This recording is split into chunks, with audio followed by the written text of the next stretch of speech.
Good morning बच्चों, कैसे हो आप सब। आई होप सब लोग अच्छे से होंगे, अच्छे से पढ़ाई लिखाई कर रहे होंगे। तो अब हम लोग प्रीवियस लेक्चर में नर्स्ट इक्वेशन के बारे में स्टडी किए थे थोड़ा, और आगे अब हम लोग नर्स्ट इक्वेशन का यूज हम लोग कब करते हैं, जब कंडीशन नॉन स्टैंडर्ड होता है।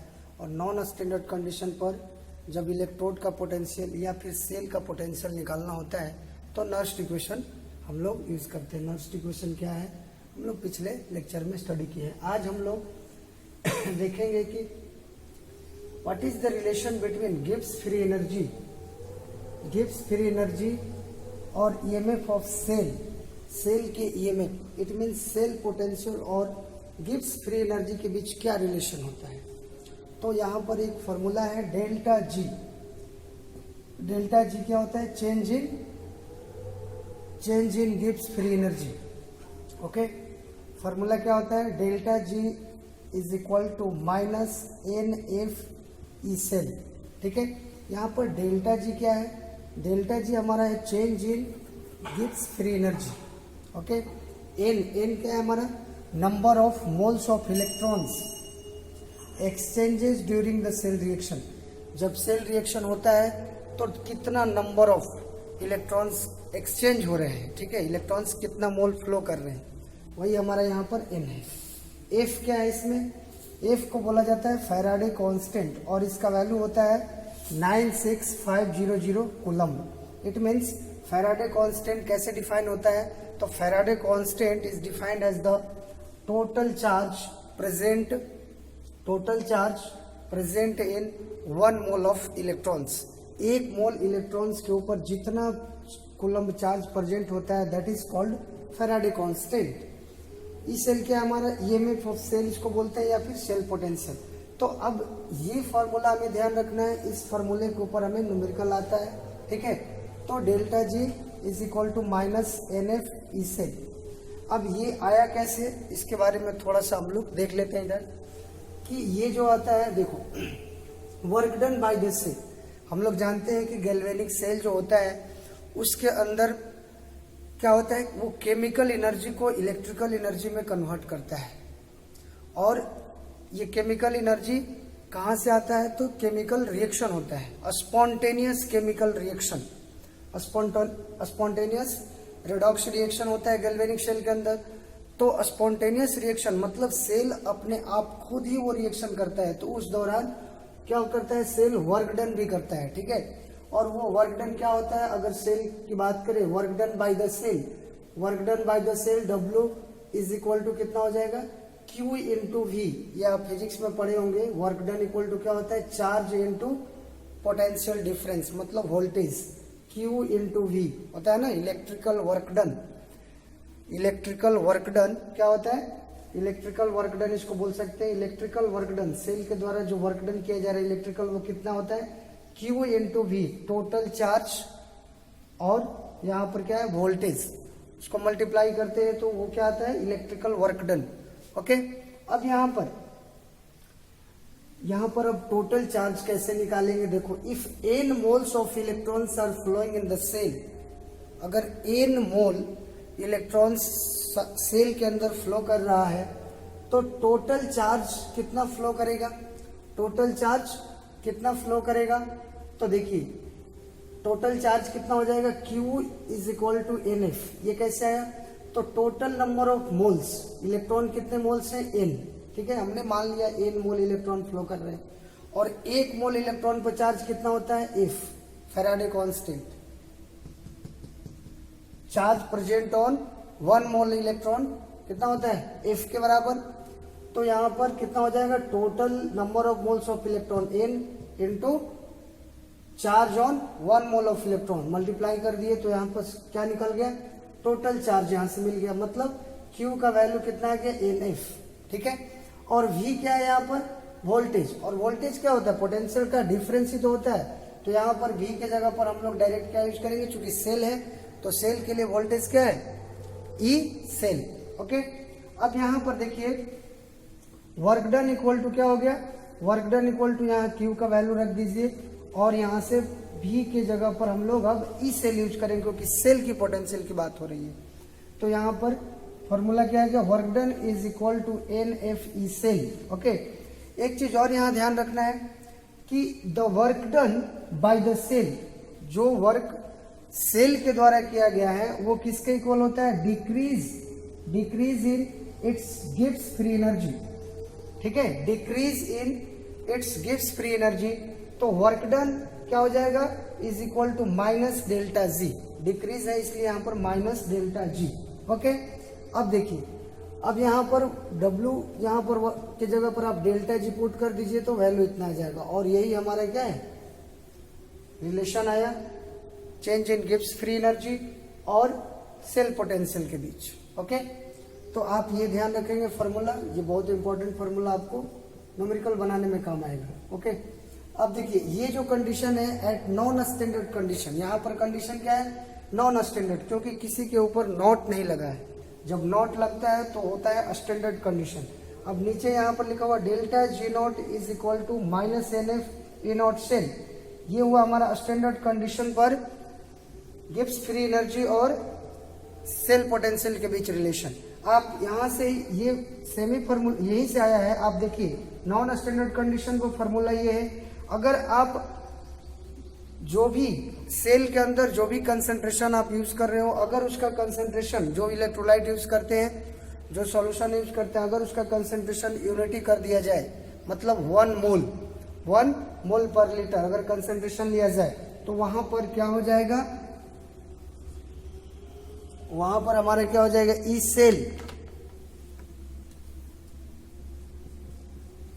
सेल और ई नॉट सेल क्या हो जाएगा, इक्वल। कब, ये कब होगा, when concentration of all species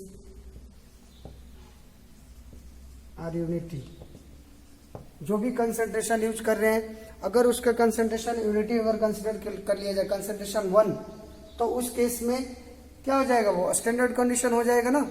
temperature अपना 25 डिग्री सेल्सियस रखे या 298 केल्विन, और अगर गैस इन्वॉल्व है तो प्रेशर 1 atm। तो जनरली जो टेम्परेचर हम लोग एज्यूम करके चलते हैं इसके अंदर 99% केस में वो कितना, स्टैंडर्ड 25 डिग्री रूम टेम्परेचर ही हम लोग कंसिडर करते हैं 298 केल्विन। अगर डिग्री सेल्सियस में बात करें तो 25 डिग्री सेल्सियस। तो अगर टेम्परेचर रूम टेम्परेचर है और अगर इसमें जो भी स्पेसीज यूज किए जा रहे हैं, जो भी इलेक्ट्रोलाइट, जो सॉल्यूशन, गैल्वेनिक सेल में सॉल्यूशन यूज करते हैं ना हम लोग, 2 हाफ सेल होता है उसमें, तो अगर उसकी कंसंट्रेशन 1 हो जाए तो कंसंट्रेशन यूनिटी हो गया। टेम्परेचर तो जनरली वही 298 केल्विन ही एज्यूम करना है जब तक कि टेम्परेचर की बात न करें, और 99% केस में 25 डिग्री सेल्सियस यानी कि 298 केल्विन की बात करेगा। तो आप इसको ध्यान रखेंगे, कंसंट्रेशन यूनिटी, और वो यहाँ पर अगर गैस नहीं है तो प्रेशर की बात होगी नहीं। ठीक है, तो इस केस में हमारा क्या होगा, ये स्टैंडर्ड कंडीशन। तो स्टैंडर्ड कंडीशन पर ये हमारा ई सेल इक्वल टू कितना हो जाएगा, ई नॉट सेल। तो आप यहाँ पर क्या कर सकते हैं, स्टैंडर्ड कंडीशन में अगर डेल्टा जी नॉट अगर निकालना होगा तो इसी में बस यहाँ पर ई नॉट आ जाएगा। ये फॉर्मूला दोनों एक स्टैंडर्ड कंडीशन पर और एक नॉन स्टैंडर्ड कंडीशन पर आ गया, इसको आप ध्यान रखेंगे। ओके, नोट डाउन करिए इसको।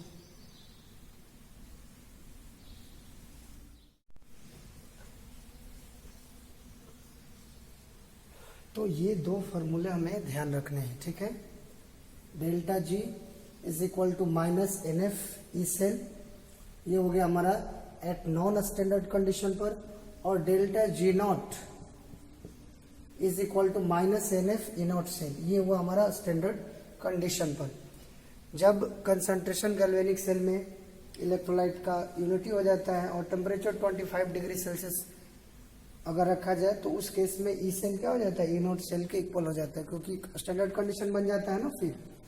और बता दे रहे हैं यहाँ पर, जब भी टेम्परेचर आपको मिलेगा तो 98 से 99% केस में आपको 25 degree Celsius, it means 298 kelvin पर ही आपसे कैलकुलेशन करवाएगा। इसलिए यहाँ पर ध्यान रखना है। अब यहाँ देखिए, ये एक फार्मूला है थर्मोडायनेमिक्स का।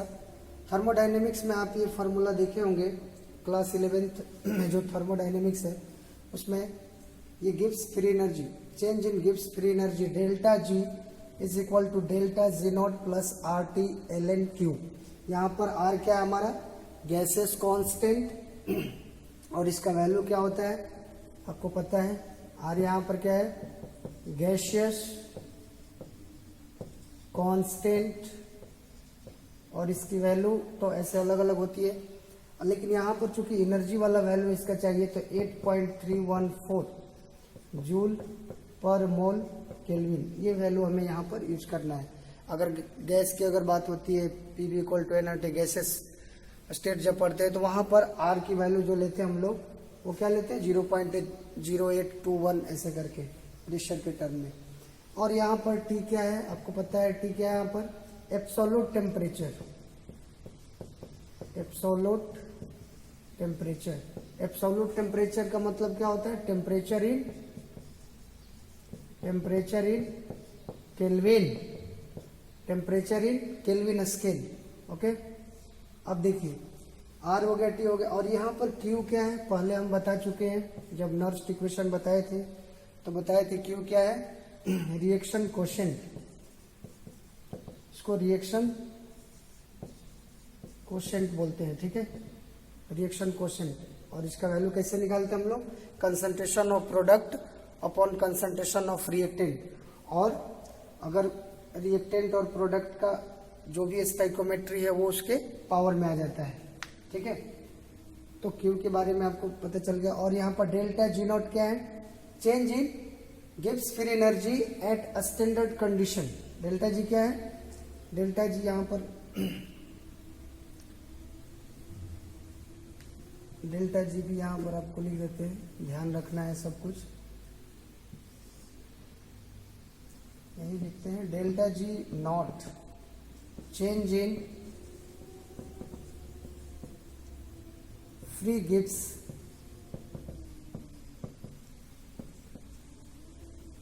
Gibbs energy at standard condition.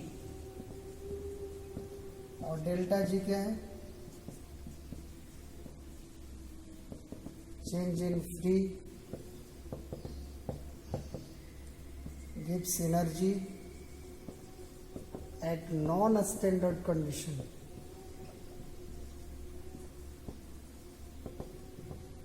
अब देखिए यहाँ पर डेल्टा जी का वैल्यू कितना है, minus N F E cell, और डेल्टा जी नॉट का वैल्यू कितना है, minus N F E not cell. अब यहाँ से डेल्टा जी और डेल्टा जी नॉट का वैल्यू यहाँ पर पुट करिए। ये यहाँ से हम लोग नर्स्ट इक्वेशन जो हम लोग देखे थे वो नर्स्ट इक्वेशन आया कहाँ से, तो नर्स्ट इक्वेशन इसी फार्मूला से आया है, यहीं से नर्स्ट इक्वेशन का डेरिवेशन, मतलब यहीं से नर्स्ट इक्वेशन डेराइव हुआ है, ठीक है। तो पिछले लेक्चर में हम नर्स्ट इक्वेशन को डायरेक्ट बताए थे, अब यहाँ पर मैं आपको दिखा दे रहा हूँ कि वो इक्वेशन आया कहाँ से, लेकिन आपको डेरिवेशन से ज़्यादा इम्पोर्टेंट वो फार्मूला है नर्स्ट इक्वेशन का, जो कि जिस पर कि आपको न्यूमेरिकल पूछे जाते हैं बोर्ड एग्जाम में।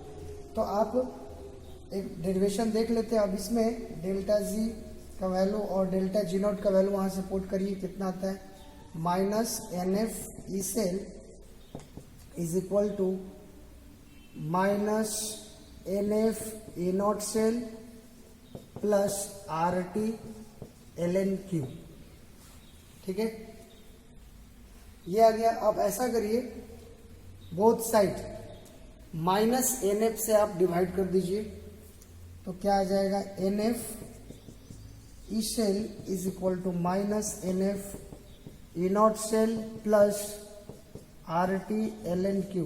दोनों साइड में माइनस एन एफ से डिवाइड कर रहा हूं, बोथ साइड।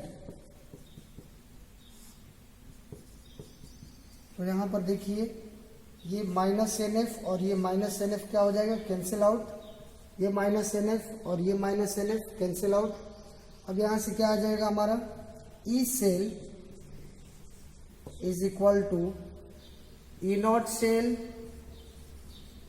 और यहां देखिए प्लस माइनस क्या हो जाएगा, minus R T L N Q by N F. यही होता है ना नर्स्ट इक्वेशन, ध्यान से देखिए यही नर्स्ट इक्वेशन होता है। और इसको और हम लोग सिंप्लीफाई करते हैं, यहाँ पर ln है, नेचुरल लॉग, बेस e है, तो इसको कॉमन लॉग में चेंज करने के लिए क्या बताए थे, 2.303 से अगर मल्टीप्लाई कर दिया जाए इसमें, तो ये नेचुरल लॉग ln जो होता है वो क्या हो जाता है, कॉमन लॉग में कन्वर्ट हो जाता है, जिसका बेस क्या होता है 10। तो आप उसको यहाँ पर कन्वर्ट करके आप इसको और सिंप्लीफाई कर लिया जाए।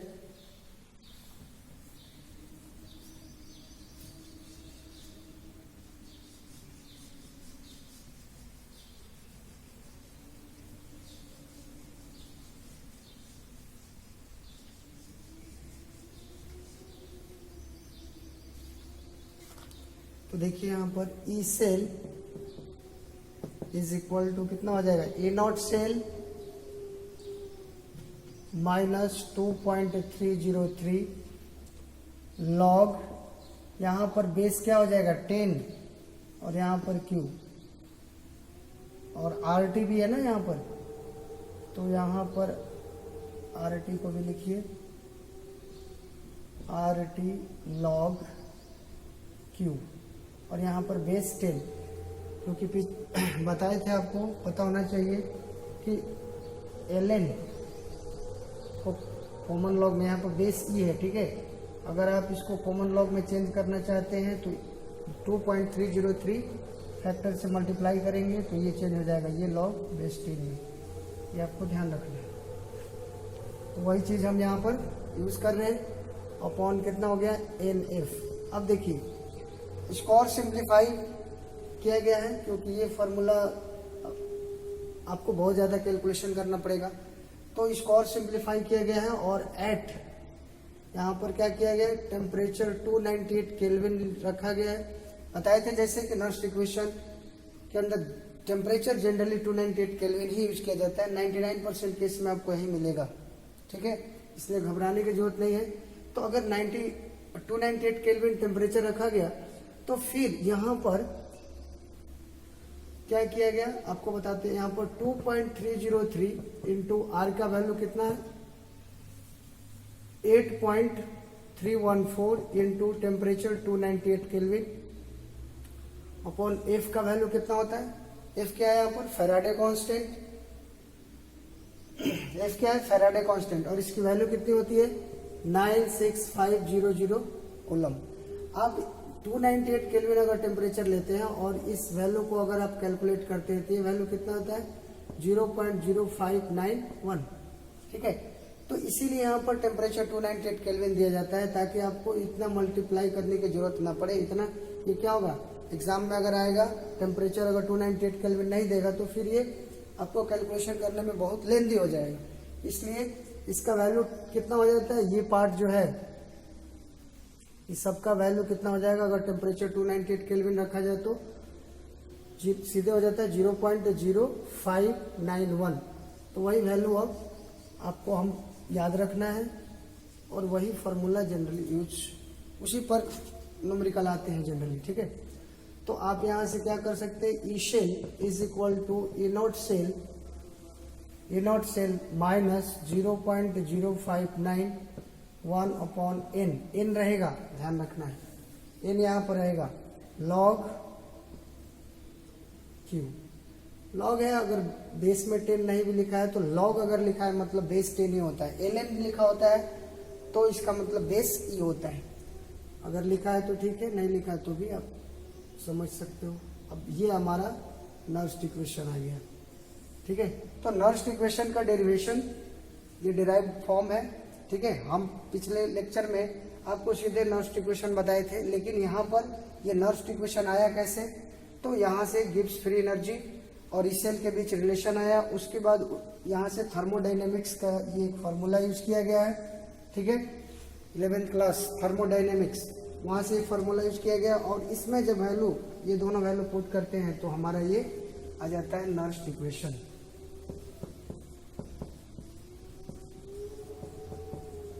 और नर्स्ट इक्वेशन हम लोग इलेक्ट्रोड पोटेंशियल या फिर सेल पोटेंशियल निकालने के लिए नॉन स्टैंडर्ड कंडीशन पर जनरली यूज करते हैं, ओके। आप इसको नोट डाउन करिए।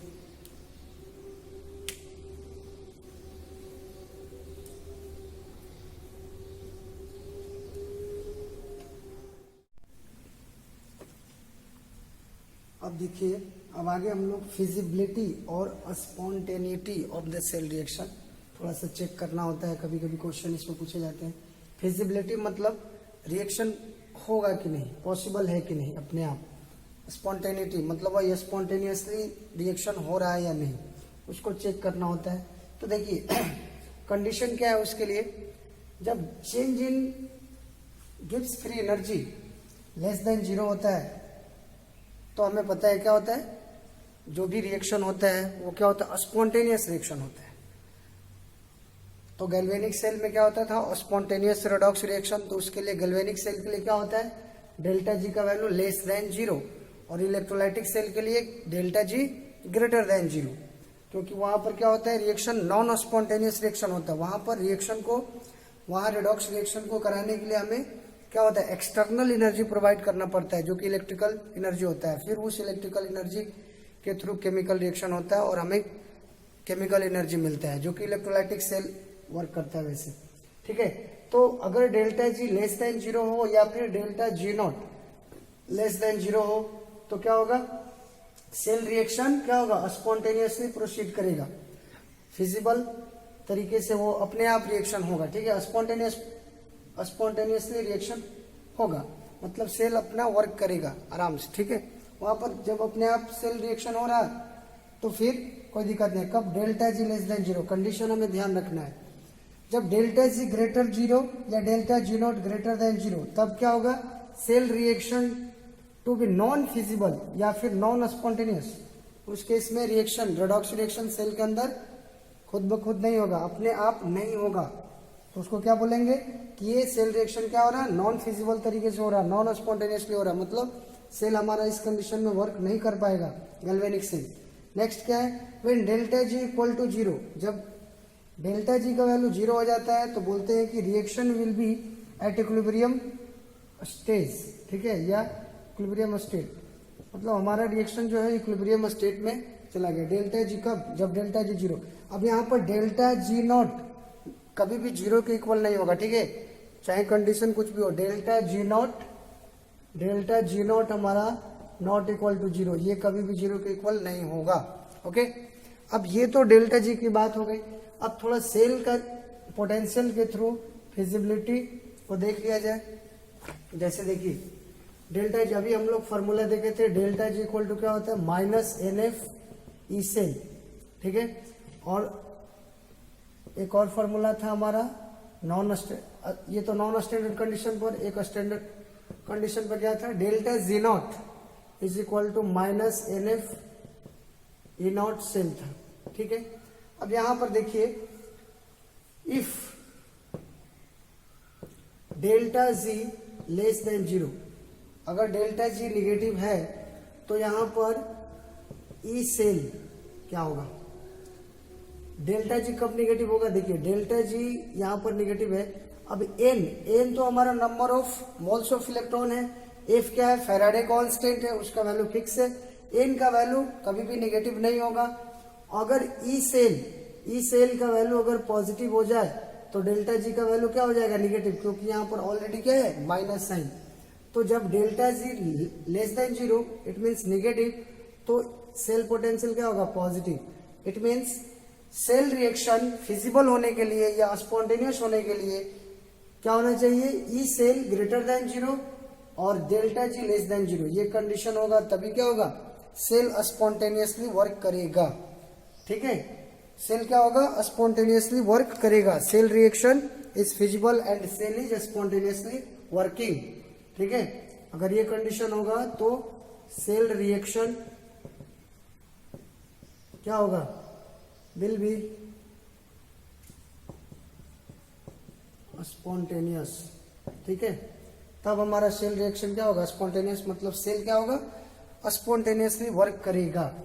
नेक्स्ट अगर देखा जाए, if delta ji greater than 0 तो फिर ई सेल का क्या यहाँ पर कंडीशन आएगा, डेल्टा जी पॉजिटिव कब होगा, तो इसी फॉर्मूला में आप देखिए डेल्टा जी को पॉजिटिव बनाना है तो यहाँ पर एन और एफ से तो कुछ नहीं होने वाला है, एन का वैल्यू कभी निगेटिव नहीं आएगा और एफ का वैल्यू तो फिक्स होता है 96500।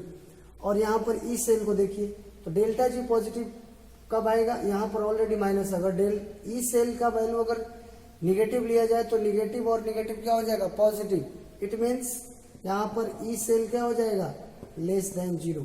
तब हमारा क्या होगा, केस नॉन फिजिबल का केस होगा, यानी कि यहाँ पर क्या होगा, cell reaction will be non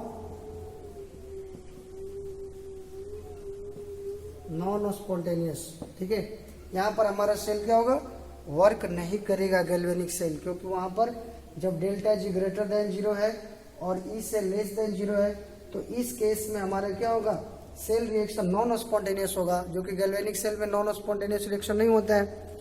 non spontaneous reaction किस में होता है, इलेक्ट्रोलाइटिक सेल में। ठीक है, तो यहाँ पर गैल्वेनिक सेल वर्क नहीं करेगा, क्योंकि गैल्वेनिक सेल के लिए क्या होना चाहिए, सेल रिएक्शन स्पॉन्टेनियस तरीके से होना चाहिए, तभी तो सेल हमारा क्या करेगा, वर्क करेगा। अदरवाइज सेल हमारा वर्क नहीं करेगा गैल्वेनिक सेल। इस कंडीशन में इलेक्ट्रोलाइटिक सेल वर्क करेगा। नेक्स्ट है, if delta G equal to 0, अगर डेल्टा जी 0 हो जाए इक्विलिब्रियम कंडीशन पर, डेल्टा जी 0 कब होगा, डेल्टा जी 0 कब होगा, जब ई सेल का वैल्यू 0 होगा, क्योंकि एन तो 0 होगा नहीं, एफ 0 होगा नहीं, तो यहाँ पर इक्विलिब्रियम पर ई सेल भी 0 होता है एट इक्विलिब्रियम स्टेट। तो इक्विलिब्रियम स्टेट पर डेल्टा जी भी 0 होता है और ई सेल भी 0।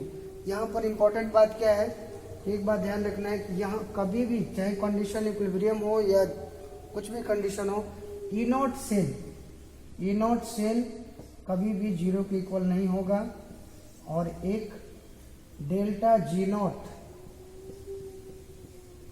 भी 0 के इक्वल नहीं होता है। ये ध्यान रखना, कभी भी ई नॉट सेल को 0 के इक्वल नहीं करना है, डेल्टा जी नॉट को भी 0 के इक्वल नहीं करना है। ठीक है, हाँ, इक्विलिब्रियम कंडीशन पर डेल्टा जी 0 हो सकता है।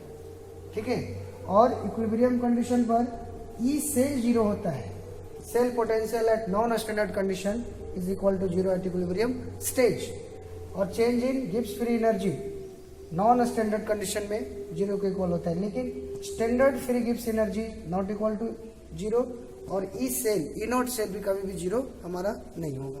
तो ये हमारा फिजिबिलिटी और स्पॉन्टेनिटी ऑफ सेल रिएक्शन से रिलेटेड कुछ कंडीशंस थे, जिसको आपको ध्यान रखना है। ठीक है, इस केस में क्या होगा, स्पॉन्टेनियसली सेल वर्क करेगा, इसमें सेल वर्क नहीं करेगा, क्योंकि नॉन स्पॉन्टेनियस रिएक्शन हो रहा है, जो कि गैल्वेनिक सेल में नहीं होता है। यहाँ पर इलेक्ट्रोलाइटिक में ये कंडीशन काम करेगा। इक्विलिब्रियम पर डेल्टा जी 0, ई सेल भी 0 होता है। हाँ, ई नॉट सेल कभी भी 0 नहीं होगा, डेल्टा जी नॉट कभी भी 0 नहीं होगा। ठीक है, तो आप ये पॉइंट ध्यान रखें।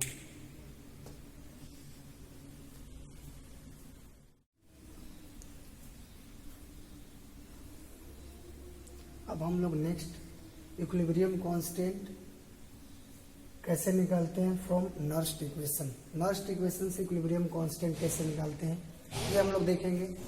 तो देखो, नर्स्ट इक्वेशन यही है ना, E cell equal to E not cell minus 2.303 RT upon NF log Q। यहाँ पर Q क्या होता है, रिएक्शन कोशेंट।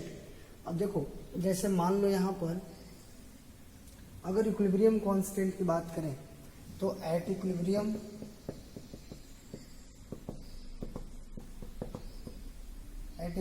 पर क्या होता है, अभी हम लोग देखे हैं कि सेल पोटेंशियल क्या होता है, 0। इक्विलिब्रियम पर क्या होता है, सेल पोटेंशियल 0। कौन सा cell potential, non standard condition वाला। यह स्टैंडर्ड कंडीशन वाला सेल पोटेंशियल कभी भी 0 नहीं होगा। तो अब यहाँ से क्या है, अगर इसमें वैल्यू 0 पुट किया जाए तो हमारा क्या जाएगा, E not cell minus NF log। यहाँ पर देखिए, इक्विलिब्रियम की अगर बात करते हैं तो फिर यहाँ Q के जगह पर एक सिंबल हम लोग चेंज करते हैं, अब K यूज करते हैं। ठीक है, K और Q में कोई ज़्यादा फर्क नहीं है। ठीक है, दोनों एक ही अगर देखा जाए तो कोई Q यूज करता है, जनरल केस में हम लोग Q यूज करते हैं, लेकिन जब इक्विलिब्रियम कंडीशन की बात आती है तो वही Q के जगह पर हम लोग K सिंबल यूज करते हैं। ठीक है, अब यहाँ से रिलेशन आ जाएगा ए नॉट सेल और इक्विलिब्रियम कांस्टेंट के बीच। क्या रिलेशन आएगा? E not cell is equal to 2.303 RT upon NF log K। तो ये हमारा रिलेशन आ गया स्टैंडर्ड सेल पोटेंशियल और इक्विलिब्रियम कांस्टेंट K के बीच। ठीक है, और ये R क्या है आपको पता है, T temperature, absolute temperature. N यहाँ पर क्या है, number of moles of electrons of exchange during cell reaction, a Faraday constant, और K क्या है, इक्विलिब्रियम कांस्टेंट। K और Q निकालने का तरीका दोनों का सेम है। जैसे अगर मान लीजिए आप डैनियल सेल की अगर बात करें तो डैनियल सेल में रिएक्शन क्या होता है, ZnS plus Cu2 plus aqueous, क्या होता है Zn2 प्लस एक्वस और कॉपर सॉलिड। इसमें अगर N की अगर बात करें तो N का वैल्यू कितना आता है 2, लॉस ऑफ इलेक्ट्रॉन। Zn 0 से +2 में जा रहा है, ऑक्सीडाइज हो रहा है। ठीक है, तो यहाँ पर ये 2 इलेक्ट्रॉन लूज कर रहा है और ये 2 इलेक्ट्रॉन गेन करके प्रोड्यूस हो रहा है, तो यहाँ N का वैल्यू 2 है। ठीक है, अब यहाँ पर अगर Q की अगर बात की जाए, Q क्या होता है, सिंपली Q कैसे निकालते हैं, concentration of product upon concentration of reactant. तो प्रोडक्ट में किसका कंसंट्रेशन लेंगे, Zn2 प्लस का, और हमारा कॉपर। और देखिए बताए थे कल कि कॉपर यहाँ क्या है, सॉलिड स्टेट में, जिंक सॉलिड स्टेट में, तो सॉलिड का कंसंट्रेशन कितना एज्यूम करते हैं हम लोग, 1। तो फिर इसको लिखने की कोई जरूरत है नहीं, इसका तो कंसंट्रेशन 1 हो गया, अपॉन कंसंट्रेशन ऑफ रिएक्टेंट में जिंक सॉलिड है तो इसका कंसंट्रेशन कितना 1, यहाँ पर इसका कंसंट्रेशन कितना था 1 था, तो यहाँ पर कंसंट्रेशन ऑफ Cu2 प्लस। ठीक है, तो Q निकालने का तरीका, और साथ में यहाँ पर स्टाइकोमेट्री, यहाँ पर जो भी वैल्यू होता है उसको क्या बोलते हैं, रिएक्शन का स्टाइकोमेट्री। ठीक है, या मोल कोफिशिएंट, तो जो भी आता है उसको पावर में हम लोग यहाँ पर लिखते हैं। जैसे मान लीजिए अगर जनरल केस की अगर बात करें, अगर जनरल कोई रिएक्शन लेते हैं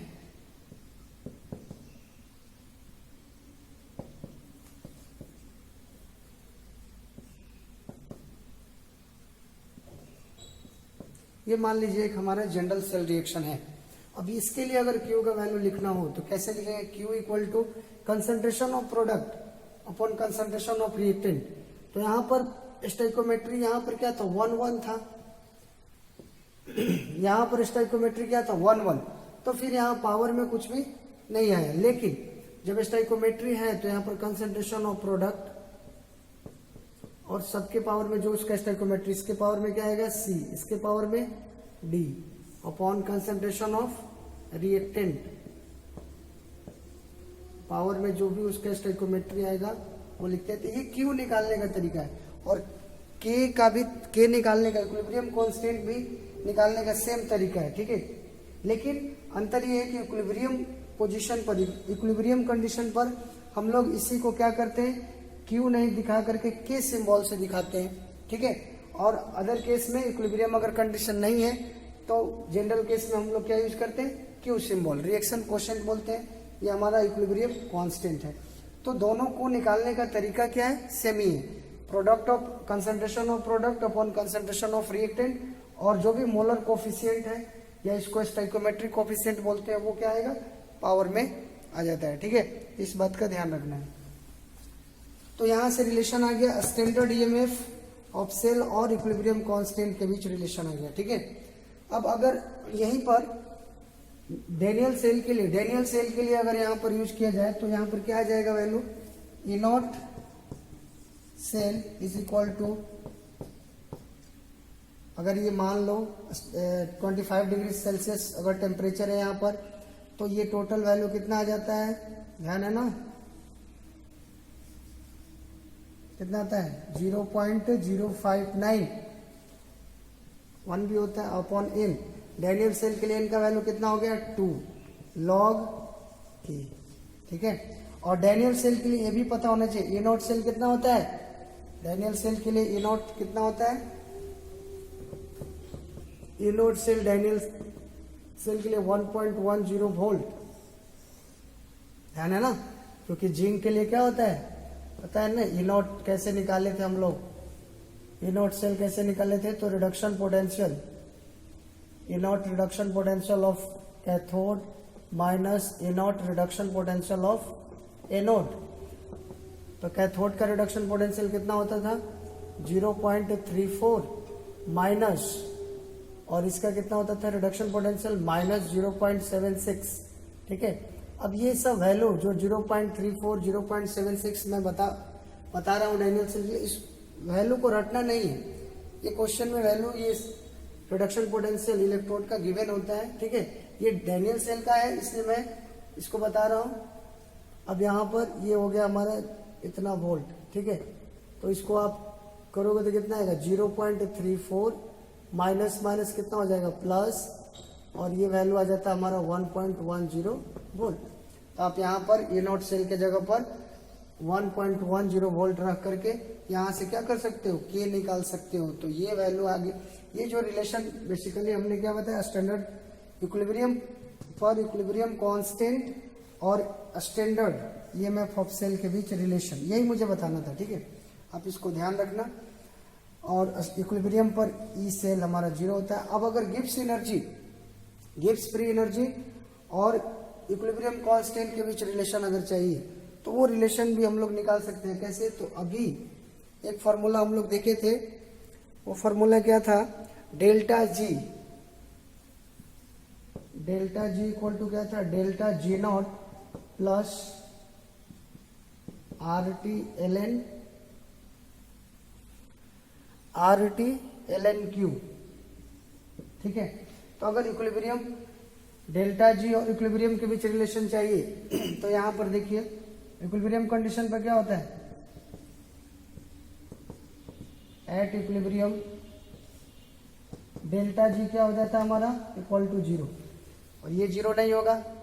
ठीक है, पहले ही बताए डेल्टा जी नॉट और ए नॉट सेल कभी भी 0 नहीं होगा। स्टैंडर्ड कंडीशन पर सेल का पोटेंशियल 0 नहीं होगा, चाहे कंडीशन कुछ भी हो, और स्टैंडर्ड कंडीशन में change in Gibbs free energy भी कभी भी 0 नहीं होगा। हाँ, ये 0 होगा इक्विलिब्रियम पर, और यहाँ पर सेल पोटेंशियल 0 होगा। तो आप अगर वैल्यू यहाँ पर 0 पुट करते हो तो क्या आ जाएगा delta G not is equal to minus R T L N. अब इक्विलिब्रियम पर बात हो रही है तो क्यू की जगह पर आप के यूज कर सकते हो। तो यहाँ से रिलेशन आ गया डेल्टा जी नॉट और इक्विलिब्रियम कांस्टेंट के बीच। तो ये सब बहुत ही इंपॉर्टेंट फार्मूला है, सब आपको ध्यान रखना है। ठीक है, इस पर न्यूमेरिकल पूछे जाते हैं। यहाँ पर क्या आ गया इक्विलिब्रियम कांस्टेंट और डेल्टा जी नॉट के बीच रिलेशन, यहाँ पर ए नॉट सेल और इक्विलिब्रियम कांस्टेंट के बीच रिलेशन आ गया। ठीक है, इससे पहले जो भी फार्मूला हम लोग अभी आज देखे वो सभी सारे फार्मूले इंपॉर्टेंट है, उस पर न्यूमेरिकल आते हैं, इसलिए आपको ध्यान रखना है। ठीक है, ये हमारा नॉर्स्ट इक्वेशन है, और Q और K निकालने का तरीका सेम है, प्रोसेस सेम है।